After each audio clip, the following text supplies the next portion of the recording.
Hola, saludos a todos. Nosotros somos el grupo Varsovia en el ramo de Psicología Social. Está compuesto por Benjamín Casacuberta, Tomás Arteaga, Montserrat Aravena y Pía Solá. En este caso, nosotros vamos a hablar de las emociones sociales, vamos a definir el concepto, vamos a tratar un poco unos pequeños debates que pueden tomarse respecto a ellas y también la utilidad dentro de la sociología.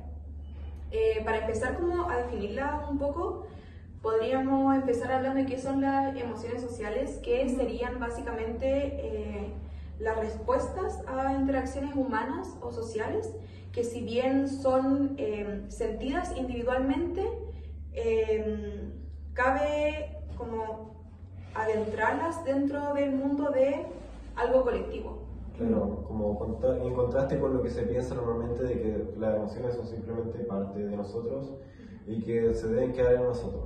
Claro, son más bien dadas por relaciones interpersonales, por lo que también configuran la cultura de la sociedad, que también ahí implica la importancia dentro de la sociología, como estudiar cómo se configura la sociología en bases a actitudes colectivas que son dadas por las emociones. Claro, es como una especie de efecto dominó, ¿cierto?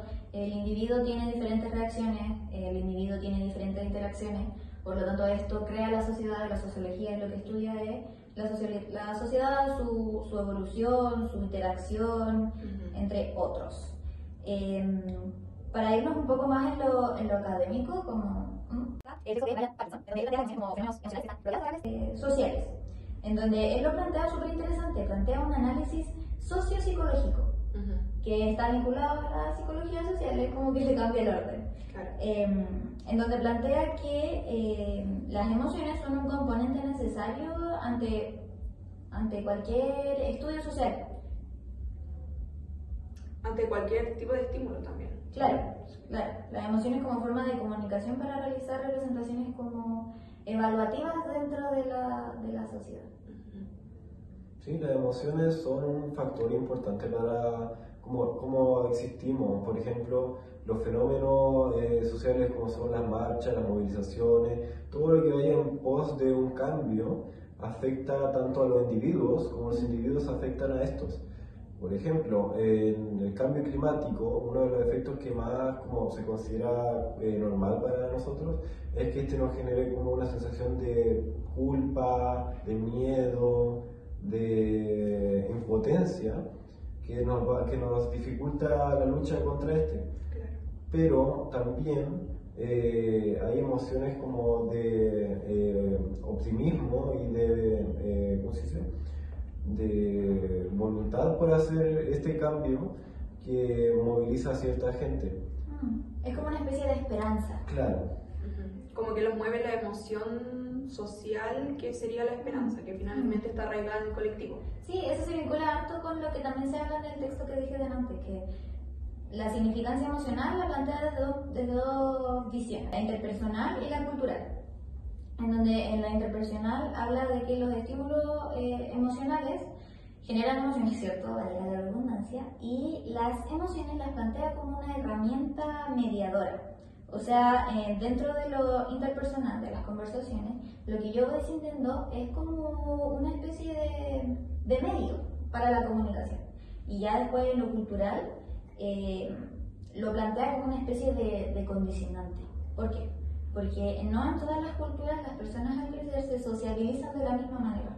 No tienen ni las mismas normas ni los mismos Claro. valores. Exacto. Las Sí. emociones se enseñan como, por ejemplo, desde pequeño, los padres le enseñan a cómo ciertas emociones deben sentirse en ciertas situaciones.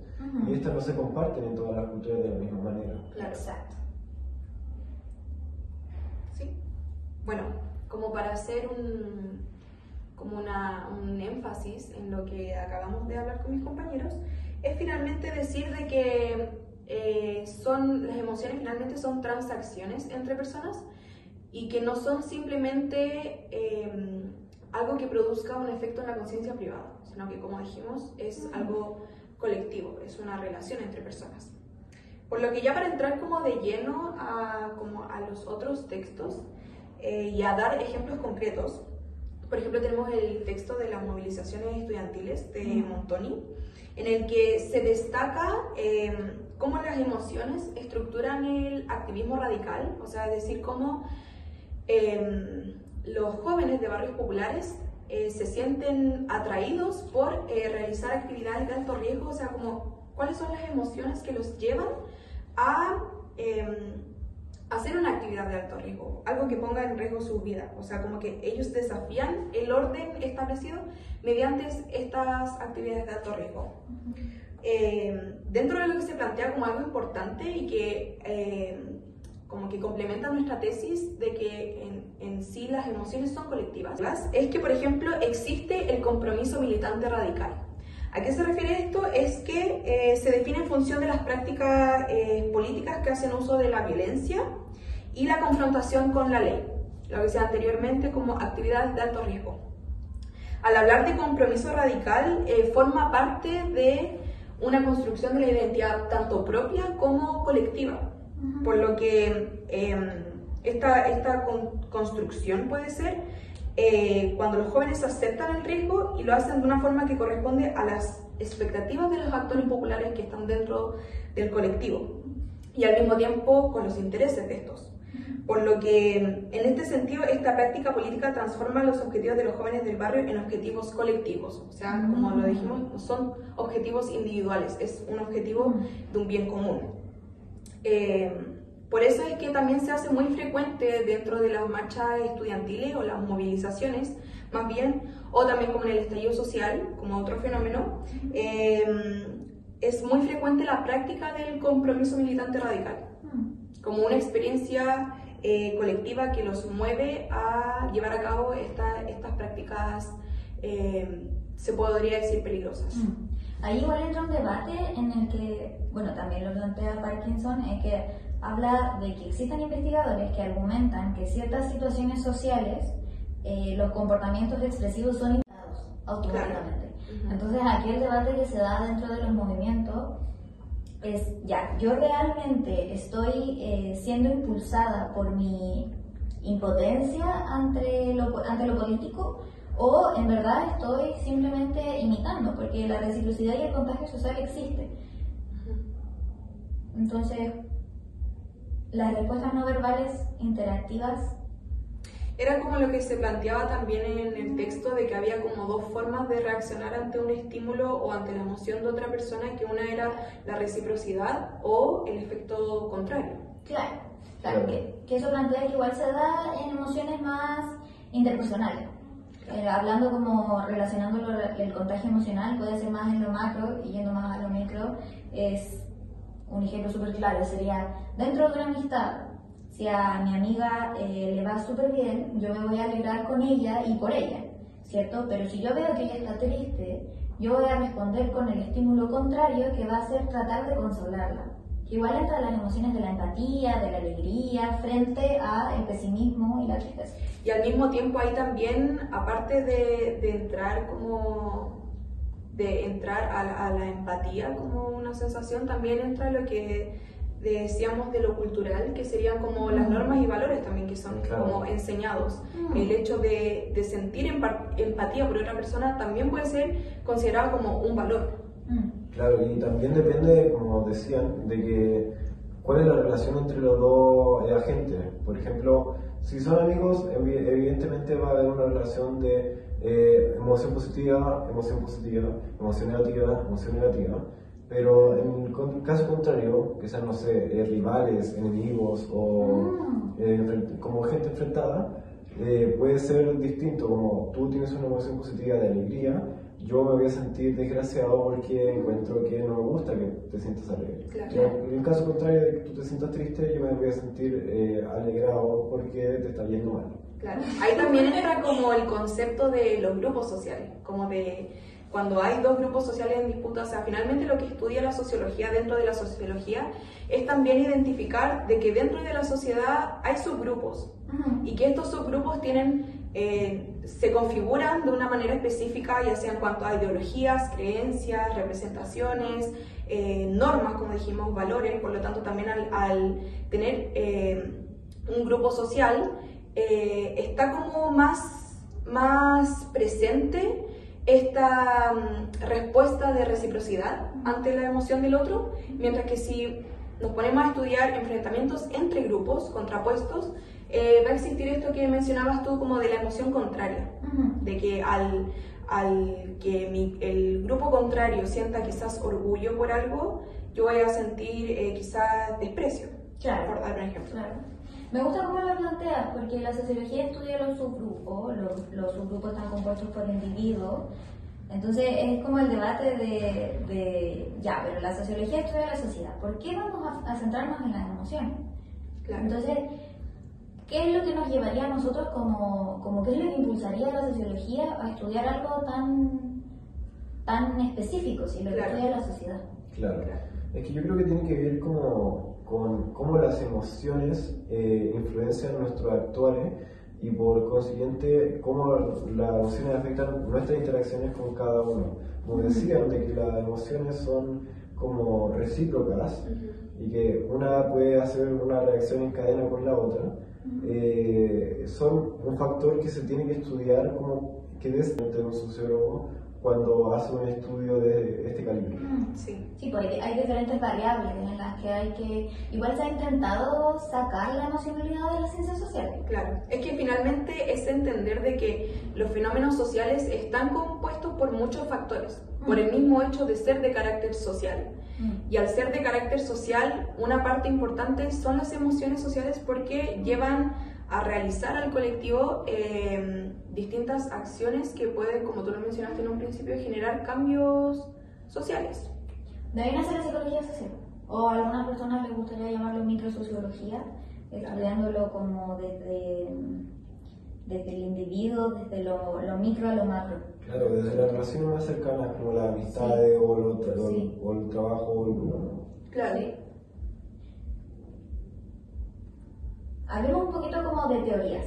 Ya. De teorías. Las teorías pueden ser, es que bueno, las emociones se estudian desde varias ciencias, se estudia desde la psicología, desde la química, desde las ciencias sociales, desde muchas cosas. Un ejemplo que podría ser súper común, que uno dice, ¿por qué lo va a estudiar? Pero efectivamente se estudió. Darwin, al momento de hablar de la evolución del ser humano, plantea esto que estábamos planteando nosotros mismos. O sea, tanto los animales, que es de donde venimos, y los humanos, reaccionan a estos estímulos.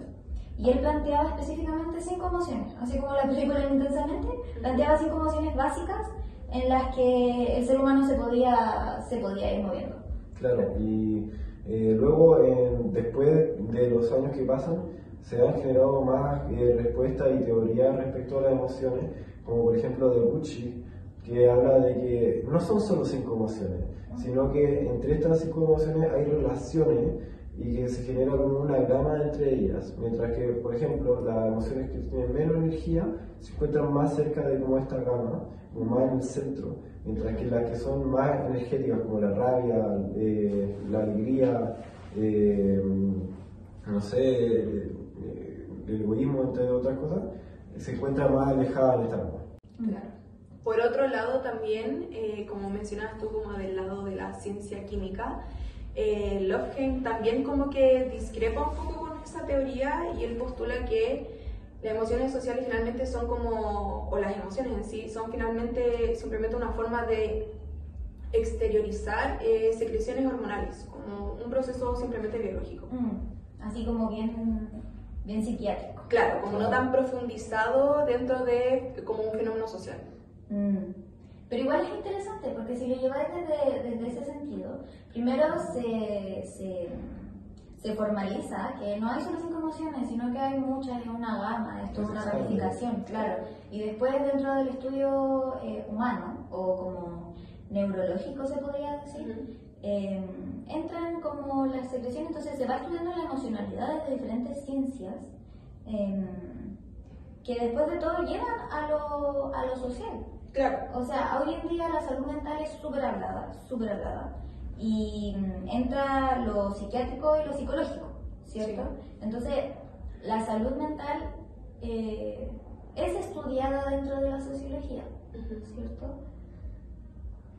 Claro, es un factor importante que aflige a demasiada gente actualmente. De hecho, los niveles de enfermedades que se están como archivando, sacadas en datos, ha estado creciendo exponencialmente en los últimos años.